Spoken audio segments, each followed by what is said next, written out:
Убиство на малолетник од свој врсник, 15 опожарени возила само во последниве 14 месеци, мноштво неразјаснети криминални дела, кражби, интензивна продажба на дрога, насилство по улиците се само дел од проблемите за кои во Прилеп во последниве години гласно се молчи.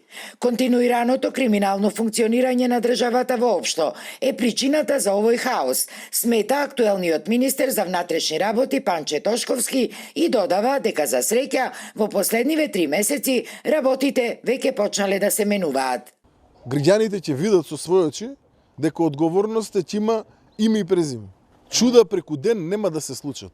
Ќе треба време да помине, кога луѓето ќе видат дека секое едно действие, секој еден кривично правен настан кој што ќе биде превземен на штета на македонските граѓани, заврши како што треба во законита постапка.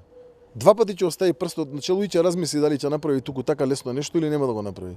Ова беззаконие и хаос, кои што се сведоци прилепчени, е заради тоа што помина еден тон афери, држава се краде како што се краде во континуитет, а при тоа никој не одговара.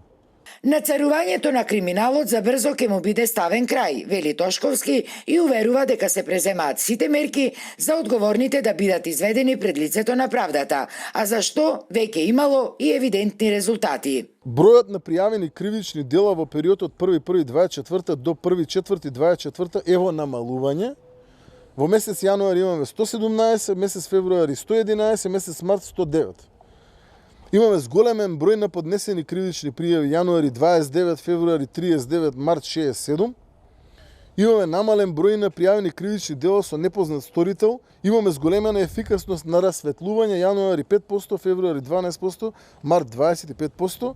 Инаку, колку за подсетување, повеќе крупни кривични дела, случајни на територијата на Прилеп, со години си стојат нерасветлени. Мистерија останаа двете бомби поставени во кафулиња во градот уште пред 5 години, а никаква разрешница се уште нема, ниту мега кражбата од 2022 година на маслото од канабис во вредност од 2 милиони евра од фабриката за марихуана во село Алданци.